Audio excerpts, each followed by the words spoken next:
सामवेदीय तलवकार शाखा की केनोपनिषद के द्वितीय मंत्र के व्याख्यान रूप भाष्य का विचार हम लोग कर रहे हैं। श्रोत्रस्य श्रोत्रम मनसो मनोयत इत्यादि वाक्य से ब्रह्म जिज्ञासु की ब्रह्म जिज्ञासा शांत करने के लिए आचार्य उत्तर दे रहे हैं। श्रोत्रस्य श्रोत्रम, इससे बताया गया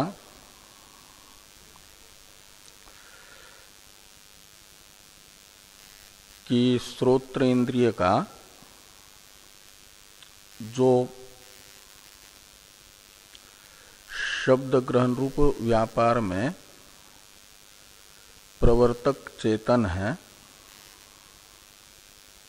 उसे आत्मरूप से जानने से श्रोत्रादि में आत्मबुद्धि रूप अध्यास की निवृत्ति होती है और जिनकी श्रोत्रादि संघात में आत्मबुद्धि रूप अध्यास की निवृत्ति हो गई और प्रारब्ध शेष है, तो इस श्रोत्रादि रूप चेतन के ज्ञान का दृष्ट फल जीवन मुक्ति, अदृष्ट फल विधेय मुक्ति को बताया गया अतिमुच्च धीरा प्रेत्य अस्मान् लोकाद् अमृता भवन्ति से। तो श्रोत्रस्य श्रोत्रम, यह वाक्य एक प्रकार से शोधित तदर्थ को बता रहा है और तत् आत्मना ज्ञात्वा, यह वाक्य तत्त्वमसि वाक्य अर्थ को बताता है और अतिमुच्च धीरा प्रेत्यस्मान् लोकाद् अमृता भवन्ति, यह तत्त्वमसि वाक्यार्थ ज्ञान का फल बताने वाला वाक्य है। तो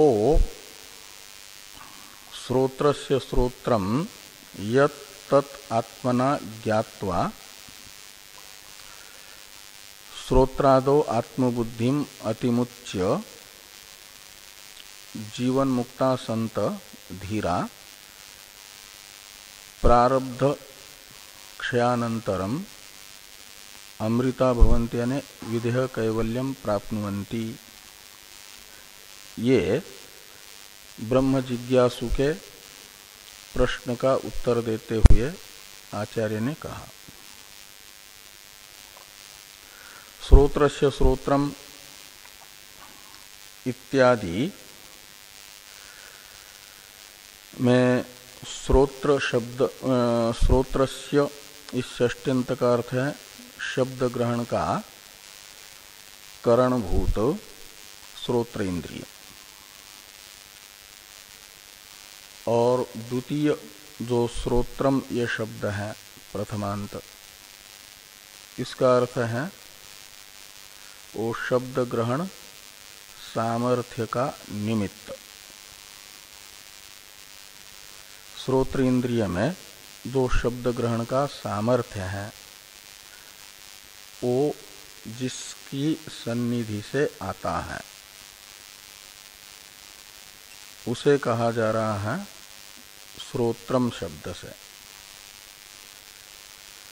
तो श्रोत्र इंद्रिय के शब्द ग्रहण सामर्थ्य का सन्निधि मात्र से निमित्त श्रोत्र से श्रोत्रम शब्द का अर्थ निकलेगा और वह जिस चेतन को कहा जाता है अपनी सन्निधि मात्र से श्रोत्र के शब्द ग्रहण में निमित्त, वह चेतन सबकी आत्मा है, तो तुम्हारी भी आत्मा है, उसे तुम मैं के रूप में अनुभव करो। ये आचार्य शिष्य को बता रहे हैं।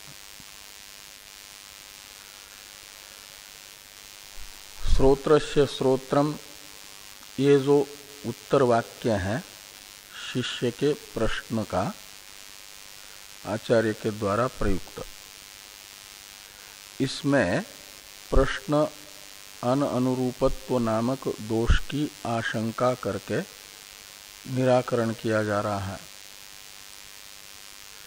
पहले इस उत्तर वाक्य में प्रश्न अननुरूपत्व की आशंका असौ एवं विशिष्ट इत्यादि से की गई।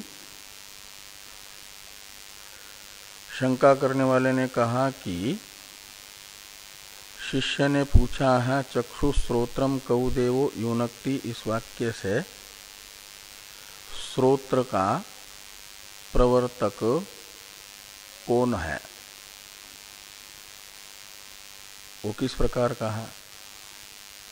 तो आचार्य को इस प्रश्न का उत्तर देते हुए श्रोत्र का प्रवर्तक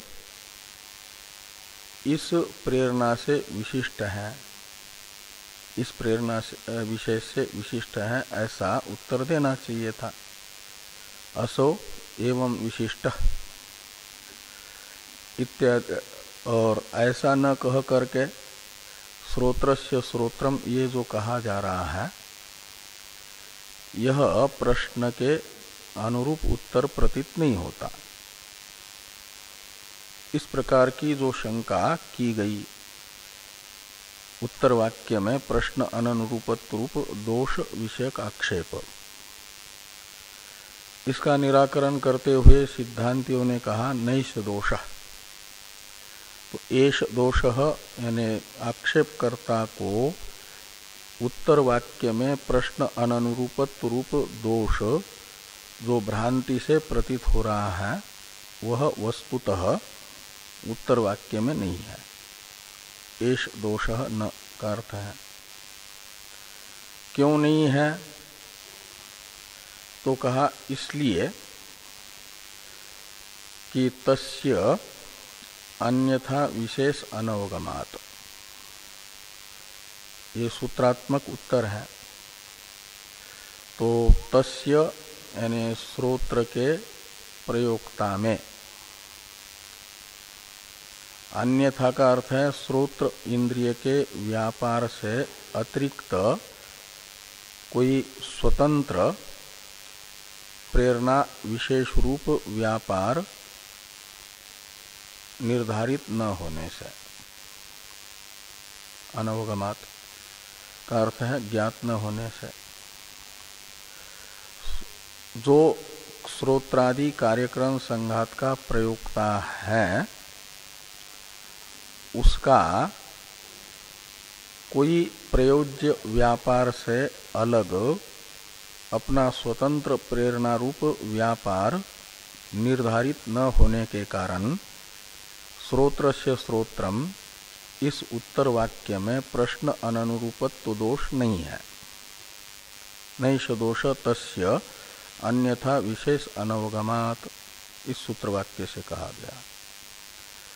इसी का स्पष्टीकरण करते हुए यदि ही श्रोत्रादि इत्यादि से ये कहा गया कि जो प्रयोज्य है श्रोत्रादि संघात, उसका जो व्यापार है शब्द ग्रहणादि रूप, उस व्यापार से अतिरिक्त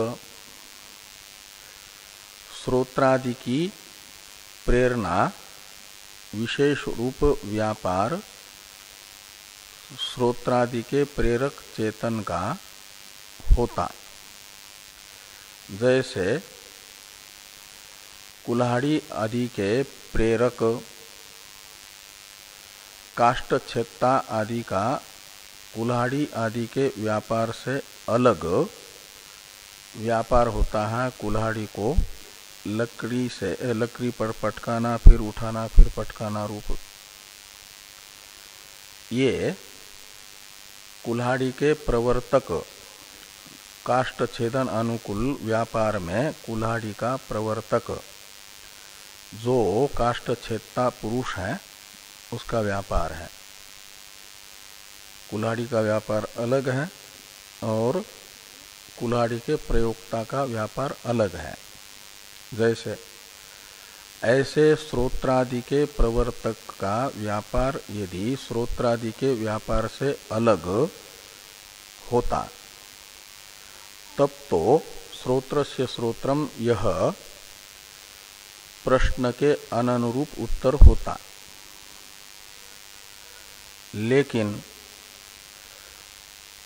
कुल्हाड़ी आदि के प्रवर्तक काष्ठ छेदादि के व्यापार के तरह श्रोत्रादि के प्रवर्तक चेतन का कोई अलग प्रेरणा रूप व्यापार है नहीं। अतः माना जाएगा कि श्रोत्रस्य श्रोत्रम यह प्रश्न के अनुरूप ही उत्तर है। इसे बताया जा रहा है भाष्य में। यहाँ तक की चर्चा हम लोग कर चुके हैं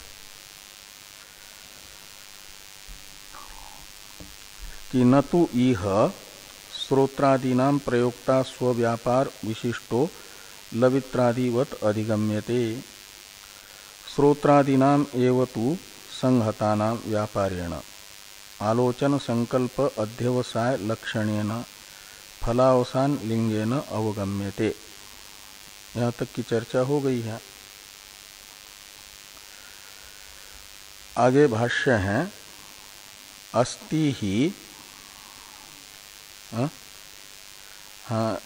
ये एक वाक्य और भाष्य पढ़ करके फिर टीका में आएंगे।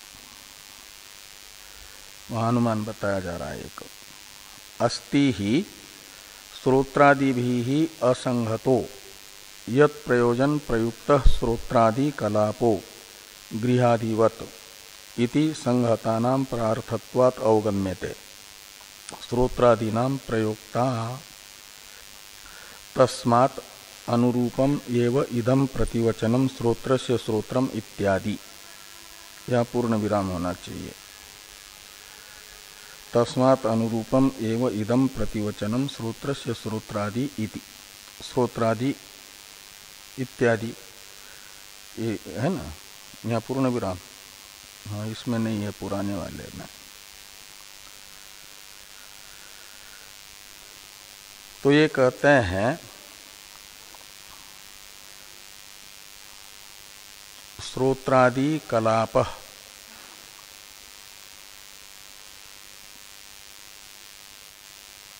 यत् प्रयोजन प्रयुक्त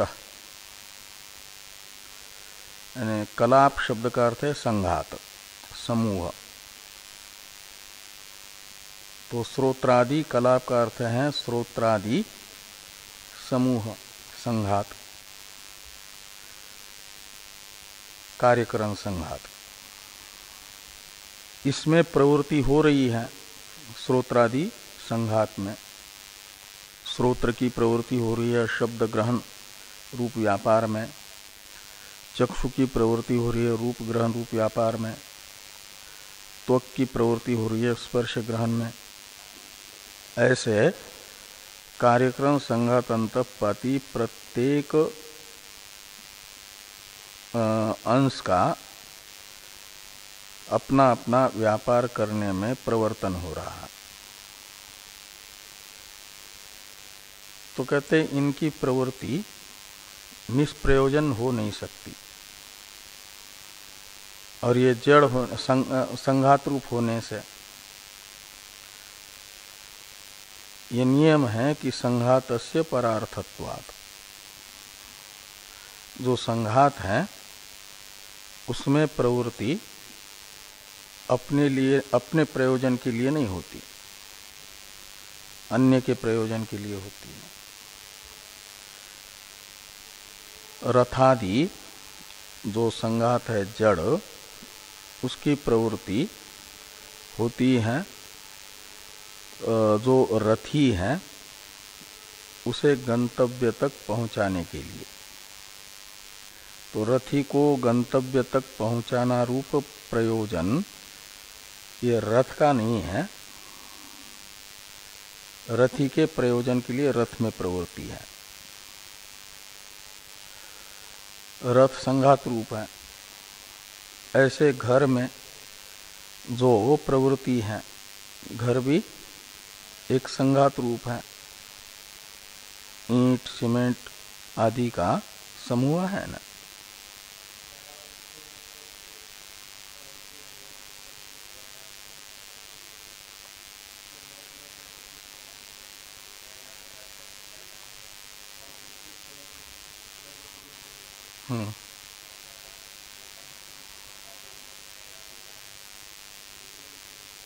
इंद्रिय की प्रवृत्ति से चेतन को क्या फल मिलता है? वो मिलता है भोग और अपवर्ग।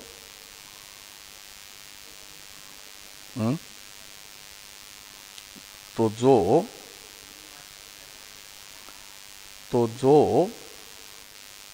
हो रहा है अपने आप को भोक्ता और ये मुमुक्षु समझ रहा है जीव, उसे समझाया जा रहा है कि वस्तुतः तुम वो हो।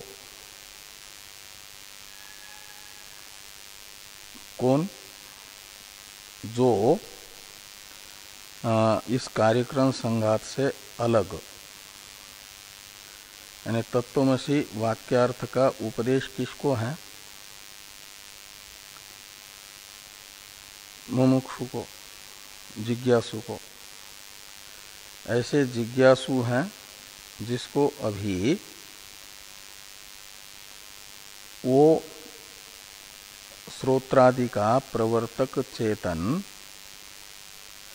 नित्य मुक्त है और वो मैं ही हूं ऐसा निश्चय नहीं है। वो चाहता है मुक्त होना, इसलिए तो जिज्ञासा है ना। और उसकी इस जिज्ञासा को शांत करने के लिए जिज्ञासा हुई किस लिए? कि प्रयोजन की इच्छा साधन की इच्छा को उत्पन्न करती है। तो जिज्ञासा तो है ज्ञान रूप साधन की इच्छा। इसका अर्थ है कि साधन की इच्छा कर रहा है तो उसके फल की इच्छा उसके अंदर है, मुमुक्षु है। तो मोक्ष रूप प्रयोजन के लिए आवश्यक है श्रोत्रादि का सन्निधि मात्र से प्रवर्तक जो है उसका मय के रूप में ज्ञान।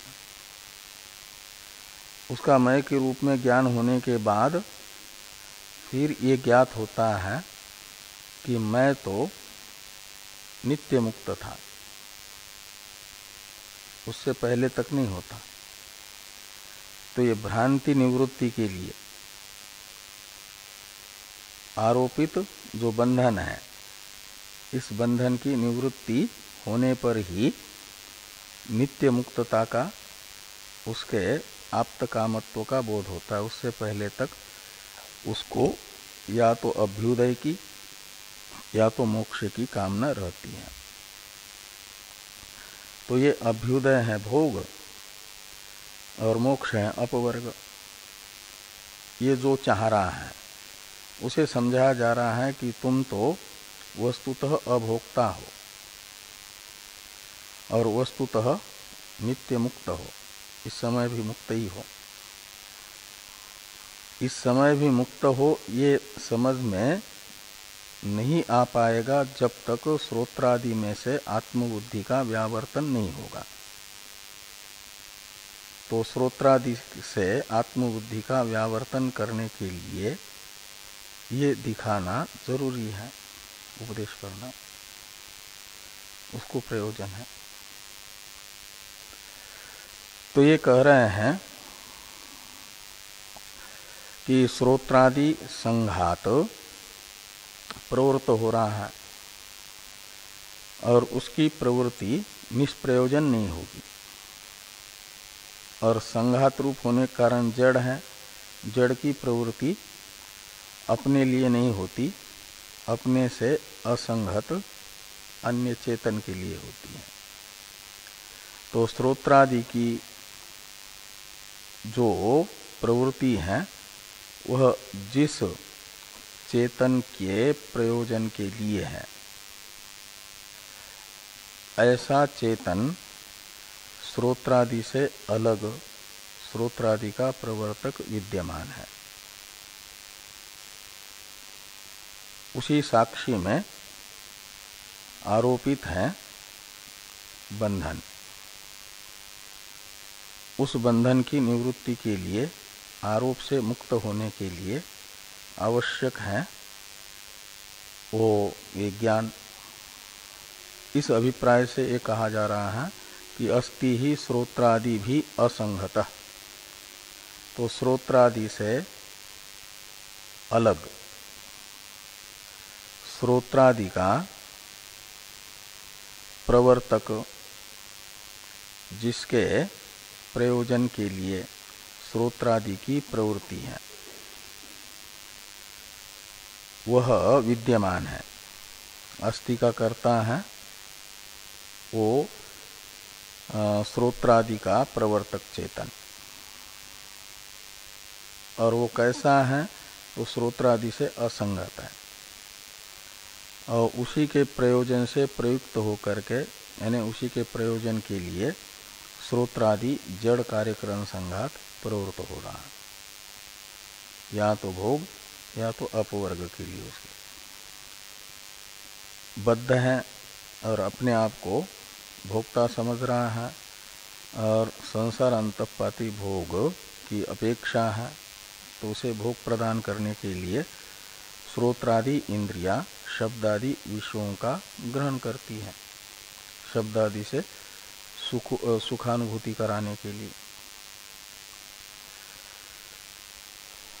तो गृहादिवत ये दृष्टांत है। तो जैसे गृहादि अपने से अलग गृह स्वामी के लिए होते हैं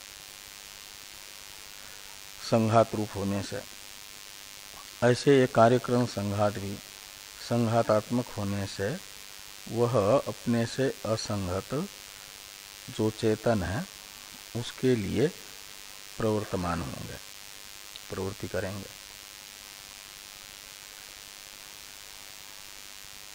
इसलिए कहते हैं कि श्रोत्रादि नाम प्रयोक्ता श्रोत्रादि भी असंगत अस्ति। श्रोत्रादि का प्रवर्तक श्रोत्रादि से असंगत विद्यमान है। संगत का अर्थ है संबद्ध, असंगत का अर्थ है असंबद्ध, अलग, पृथक। सम उपसर्ग पूर्वक हन धातु है गत्यर्थक। हन गतिहीन से धातु है ना, तो यहाँ गत्यर्थक लेना। सम उपसर्ग हो जाएगा तो संगति, संगति का अर्थ होता है संबंध। ऐसे संगत का अर्थ हो जाएगा संबद्ध, असंगत का अर्थ है असंबद्ध। यानी उस समूह के अंदर नहीं है, समूह से अलग है, बाहर है। कार्यक्रम संघात का जो सदस्य नहीं है उसे कहा जाएगा कार्यक्रम संघात से असंगत। गृह स्वामी घर का जो अंश है, ईंट पत्थर बजरी आदि, उनमें से कोई भी नहीं है, वो अवयव नहीं है घर का, घर से अलग है पूरे संघात से, तब उस घर का भोक्ता बन जाता है। ऐसे ही कार्यक्रम संघात से अलग कार्यक्रम संघात का प्रवर्तक है। तस्मात् अनुरूपम एव इदम प्रतिवचनम श्रोत्रस्य श्रोत्रम इत्यादि। तो श्रोत्रस्य श्रोत्रम इत्यादि जो उत्तर दिया है आचार्य ने शिष्य के प्रश्न का वह प्रश्न के अनुरूप ही है। तस्मात् का अर्थ है श्रोत्रादि का प्रवर्तक श्रोत्रादि के व्यापार से अतिरिक्त अपनी स्वतंत्र विकारात्मक प्रेरणा रूप व्यापार से रहित होने से, तस्मात् का अर्थ निकलेगा उसका कोई स्वतंत्र व्यापार विशेष न होने से, वह निर्विशेष होने से, निर्विकार होने से। श्रोत्रस्य श्रोत्रम इत्यादि जो उत्तर है वह शिष्य के प्रश्न के अनुरूप ही है।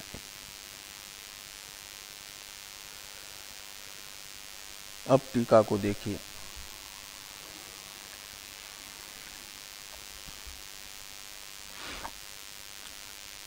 श्रोत्रादयः स्वविलक्षण शेषा संहतत्वात् गृहादिवत् इति अनुमानेन श्रोत्रादि शेषी तावत अवगम्यते। तो कहते ये एक अनुमान जो अभी भाष्य में सूचित हुआ, अस्ति ही श्रोत्रादि भी असंगत इत्यादि वाक्य से भाष्यकार भगवान ने जो अनुमान बताया वो अनुमान इस प्रकार का है कि श्रोत्रादयः पक्ष है, स्वविलक्षण शेषाः, इसमें तो जोड़ देंगे तो साध्य बन जाएगा।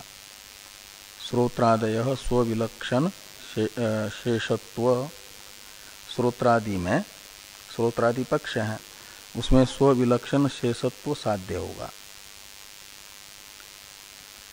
और संहतत्वात् हेतु है, गृहादिवत दृष्टांत है, तो व्याप्ति बनेगी यत्र यत्र संहतत्वम तत्र तत्र स्वविलक्षण शेषत्वम यथा गृहादयः, ये दृष्टांत हो जाएगा कि जहाँ जहाँ संहतत्व है, संहतत्व का अर्थ है समूह रूपत्व, संघातत्व, संबद्धत्व, तो जो भी समूह रूप पदार्थ है वह स्वविलक्षण जो है उसका शेष है। शेष का अर्थ होता है साधन, अंग, भोग्य। तो ये स्वविलक्षण में स्व से लेना संघात को, स्वविलक्षण का अर्थ है जो अपने से असंबद्ध है, असंगत है, और उसका शेष। तो जो भी संघात होगा वह संघात अंतःपाती जो नहीं है उसका शेष होता है, उसका साधन होता है, उसके प्रयोजन के लिए प्रवृत्त होता है। जैसे गृहादि संघात रूप होने से, गृहादि संघात का जो अवयव नहीं है, ऐसे गृह स्वामी के लिए गृह रूप संघात की प्रवृत्ति है, गृह उसका गृह स्वामी का शेष है, ये दृष्टांत है। ऐसे श्रोत्रादि भी गृह के तरह संघात रूप है, तो उनमें स्वविलक्षण शेषत्व का व्याप्य संघतत्व रहता है। तो व्याप्य बिना व्यापक के नहीं रहा करता। तो श्रोत्रादि में संघतत्व धर्म जो व्याप्य है वो विद्यमान है यदि, तो निश्चित वह अपने व्यापक स्वविलक्षण शेषत्व को भी श्रोत्रादि में सिद्ध करेगा, निश्चित करेगा। तो इस अनुमान से ये निश्चित होगा कि श्रोत्रादि अपने से भिन्न शेषी के शेष है, इससे श्रोत्रादि से अलग श्रोत्रादि का शेषी यानी प्रवर्तक सिद्ध हुआ। श्रोत्रादि जिसके उपकरण है, साधन है, वो सिद्ध हुआ। तो ये कहा कि इति अनुमानेन श्रोत्रादि शेषी तावत अवगम्यते। तो श्रोत्रादि जिसका शेष है ऐसा श्रोत्रादि का प्रवर्तक चेतन इससे निश्चित होता है, इस अनुमान से। अब उसे संगत रूप माना जाए या असंगत रूप माना जाए।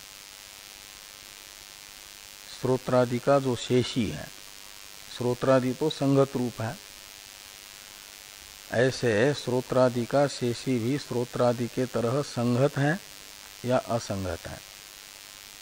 तो कहते हैं श्रोत्रादि के शेषी को श्रोत्रादि के तरह संगत मानेंगे यदि, तो जो भी संघात रूप है वह अन्य का शेष होता है। तो फिर श्रोत्रादि का शेषी भी यदि श्रोत्रादि के तरह संगत रूप होगा तो उसमें भी अन्य शेषत्व सिद्ध होगा, उसके भी एक अन्य शेषी की कल्पना करनी पड़ेगी। और वो जो श्रोत्रादि के शेषी का शेष दूसरा शेषी सिद्ध होगा, उसे भी संघात रूप मानेंगे यदि, तो फिर उसका भी एक अन्य शेषी सिद्ध होगा। ऐसी अनवस्था प्राप्त होगी, अनवस्था नामक दोष आएगा। इसलिए मानना होगा कि जो संघात रूप श्रोत्रादि है उसका शेषी चेतन असंगत है, वो संघात रूप नहीं है। ये आगे कहा जा रहा है।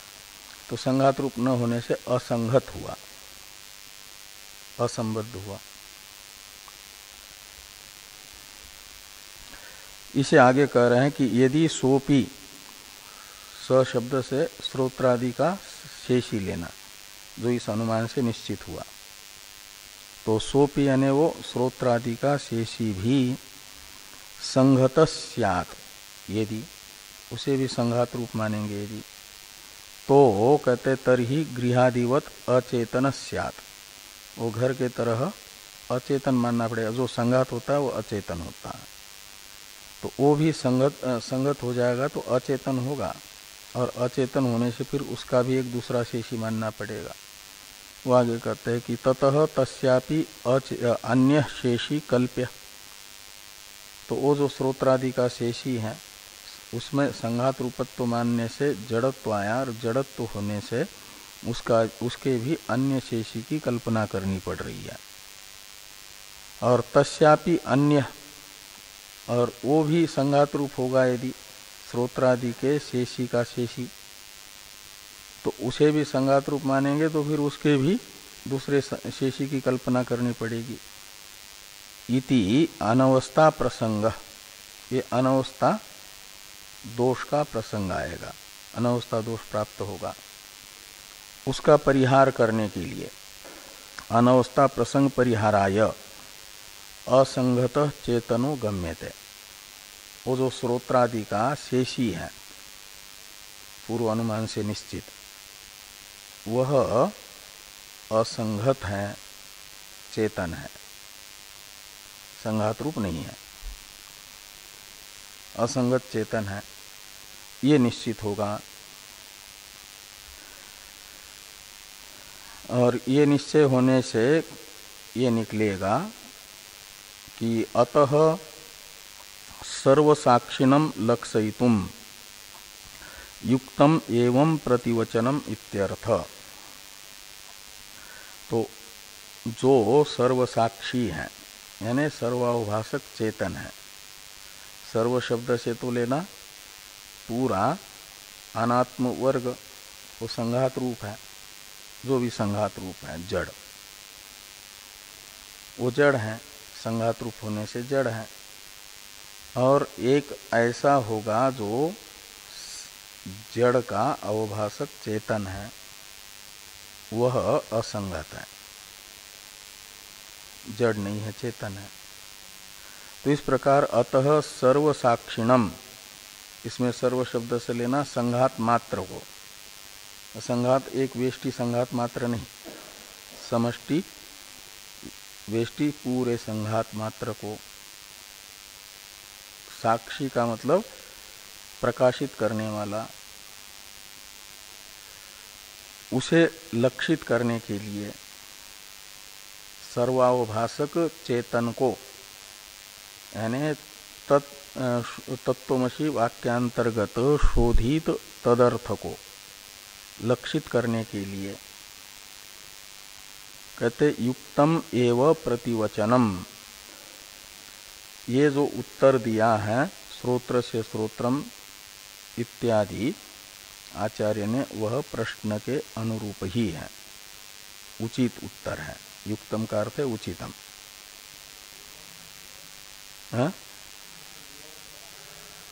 ये वह होना चाहिए, युक्तम एवं युक्तम एव वचनम, एवं भी है तब भी चलेगा, श्रोत्र से श्रोतम इत्याकारकम ऐसा लगाना।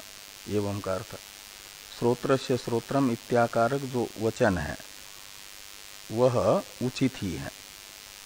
एवं वचनम का अर्थ है श्रोत्र से श्रोत्रम इत्याकारक वचन, यह प्रतिवचन उचित है।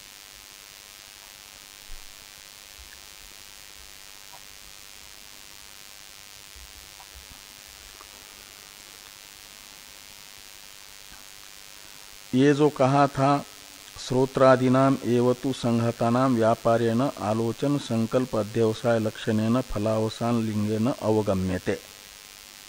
श्रोत्रादि का प्रवर्तक चेतन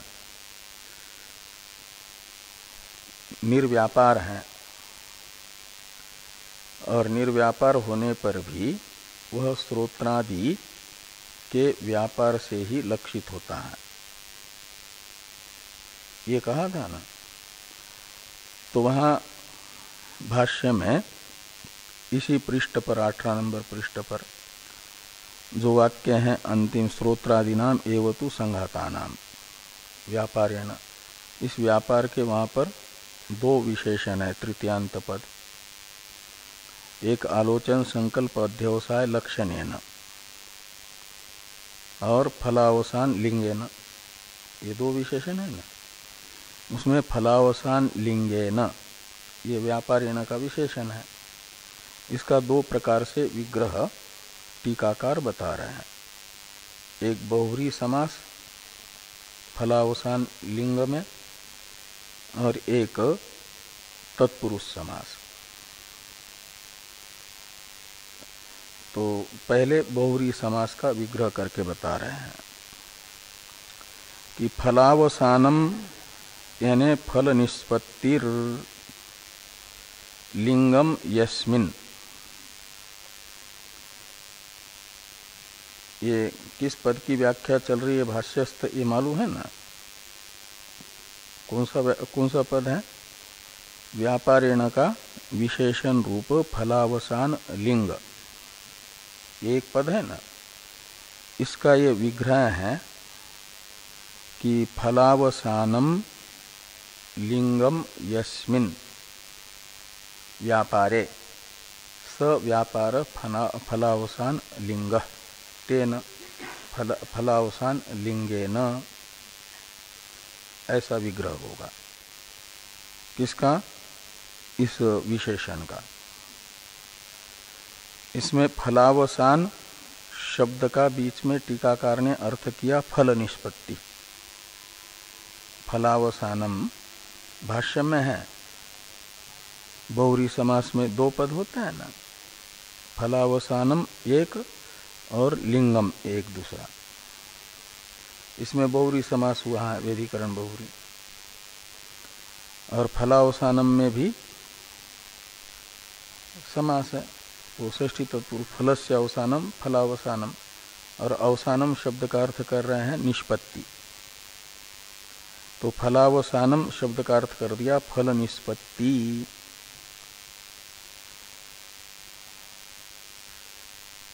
फल निष्पत्ति, इसमें फल शब्द का अर्थ है प्रमा। श्रोत्र इंद्रिय प्रमाण है ना, और प्रमाण का जो व्यापार होता है वह होता है प्रमा की उत्पत्ति के लिए। प्रमा है प्रमाण का फल, प्रमाण व्यापार का फल है प्रमा की उत्पत्ति। इसलिए कहते हैं कि फल अवसानम यानी फल निष्पत्तिर लिंगम यस्मिन् व्यापारे। श्रोत्रादि के व्यापार में लिंग यानी ज्ञापक है प्रमा की उत्पत्ति। प्रमा कार्य है और वह हुई है, उत्पन्न हुई है का अर्थ है बिना प्रमाण व्यापार के नहीं होगी। शब्द को हम जानते हैं तो शब्द का जो ज्ञान है, उत्पन्न हुआ शब्द ज्ञान, यह ज्ञापक बन जाता है कि शब्द का ग्राहक जो श्रोत्र इंद्रिय है उसका व्यापार हुआ। श्रोत्र इंद्रिय के व्यापार के बिना शब्द का ज्ञान नहीं होता, और हमें शब्द का ज्ञान हो गया है, इसका अर्थ है कि श्रोत्र इंद्रिय का शब्द ज्ञानानुकूल व्यापार हुआ है। तो इस प्रकार जैसे धूम अज्ञात अग्नि का ज्ञापक बन जाता है, लिंग बन जाता है, ऐसे ये जो फल शब्दित प्रमा है उसकी निष्पत्ति ये ज्ञापक बन जाती है प्रमाण के व्यापार का। इसलिए प्रमाण व्यापार को कहा जाता है फलावसान लिंग। फलावसान यानी फल की उत्पत्ति अर्थात प्रमा की उत्पत्ति जिसका लिंग है यानी ज्ञापक है, ऐसा व्यापार। और उस व्यापार से श्रोत्रादि का प्रवर्तक जो चेतन है वह निश्चित होता है, ज्ञापित होता है। अवगम्यते का कर्म तो है श्रोत्रादि नाम प्रयोक्ता, अवगम्यते। वो श्रोत्रादि के प्रवर्तक चेतन की अवगति का ज्ञापक कौन बनेगा? श्रोत्रादि का व्यापार। और श्रोत्रादि के व्यापार का ज्ञापक कौन बनेगा? वो प्रमा की उत्पत्ति।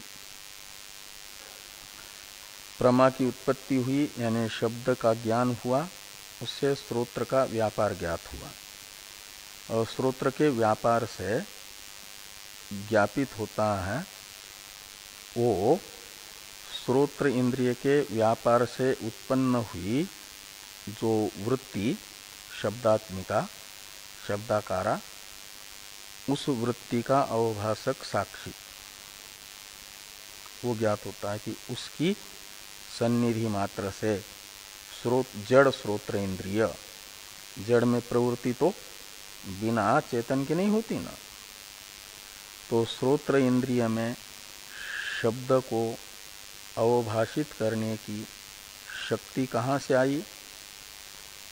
तो जिस चेतन की सन्निधि मात्र से श्रोत्र इंद्रिय ने शब्द को प्रकाशित किया, शब्द प्रकाशन अनुकूल व्यापार किया, शब्द विषयनी प्रमा उत्पत्ति अनुकूल व्यापार में समर्थ हुआ, श्रोत्र इंद्रिय जिस चेतन की सन्निधि में, वह चेतन विद्यमान है, ऐसा निश्चय हो जाता।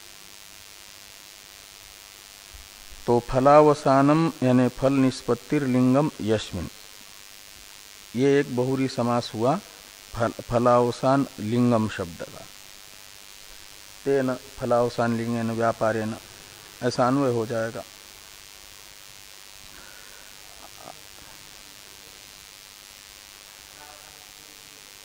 हाँ,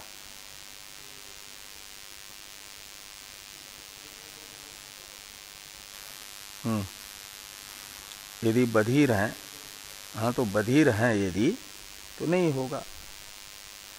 इसका अर्थ होता है कि करणगत जो दोष, प्रमेयगत जो दोष, प्रमात्रिगत जो दोष, ये सारे दोष न हो तब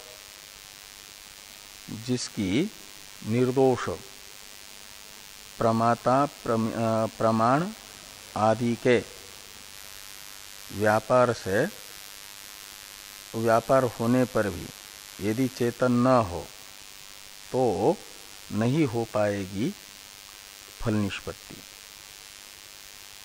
तो जैसे मिट्टी कारण है कहा जाता है, लेकिन कुलाल का चक्र टूटा हुआ हो तो घड़ा थोड़ी बनेगा, तो मिट्टी का दोष नहीं माना जाएगा। कार्य कारण भाव किया जाता है तो निर्दोष कार्यकरण कलाप होना चाहिए।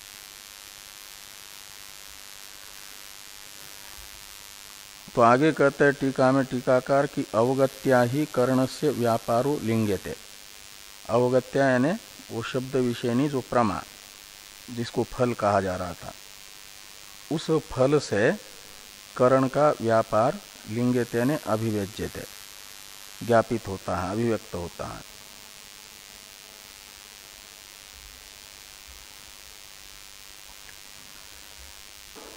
अब दूसरा जो तत्पुरुष समास है, फलावसान लिंगे न में, ये बहुरी समास का विग्रह तो हो गया, अर्थ कर दिया। अब षष्ठी तत्पुरुष समास करते हैं यदि, तो उस समय फलावसान शब्द का अर्थ दूसरा होगा। फलावसान का अर्थ फल निष्पत्ति यानी प्रमा की उत्पत्ति, यह अर्थ नहीं निकलेगा। अपितु फलावसान शब्द का अर्थ निकलेगा निर्विकार चेतन, फलावसान है। और उस निर्विकार चेतन का लिंग यानी ज्ञापक, अभिव्यंजक, ये अर्थ निकलेगा फलावसान लिंगम शब्द का। फलावसानस्य लिंगम इति फलावसान लिंगम, ये षष्ठी तत्पुरुष समास है। पहले बहुरी समास था, उस समय फलावसान शब्द का अर्थ था फल की निष्पत्ति, और यहाँ फलावसान शब्द का अर्थ हो रहा है फल का जिसमें पर्यवसान होता है। फल का अर्थ है वो प्रमा, रूप वृत्ति, श्रोत्रेंद्रिय और शब्द के संबंध से उत्पन्न हुई शब्दाकार प्रमा,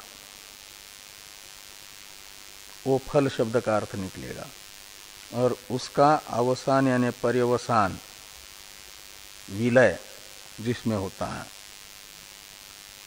तो पानी में एक तरंग उठता है, उस तरंग का विलय कहाँ होता है?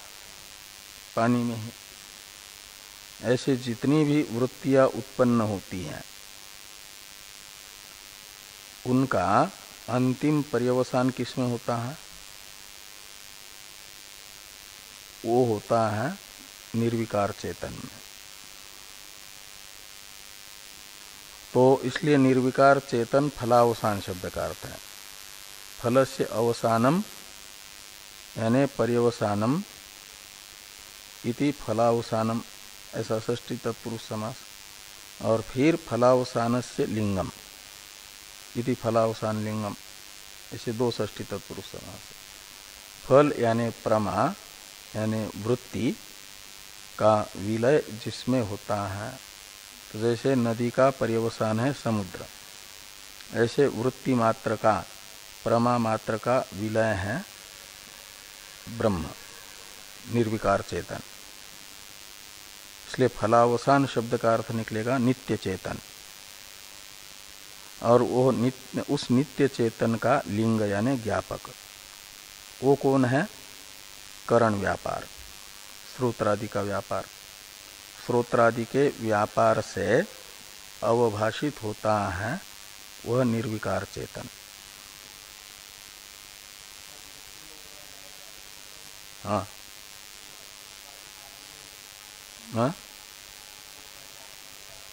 तो उपादान कारण वो ब्रह्म है, सर्प का लय किस में होता है?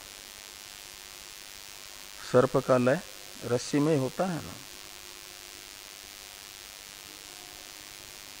हाँ हाँ।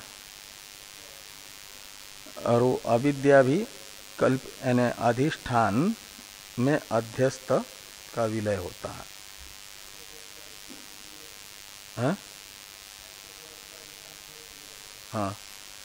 तो उसी को लेकर के ये सारा अंतःकरण और अंतःकरण का परिणाम जिसमें अध्यस्त है, अंतःकरण के अधिष्ठान में अंतःकरण का परिणाम रूपा जो वृत्ति है उसका भी अंतःकरण का भी विलय होगा।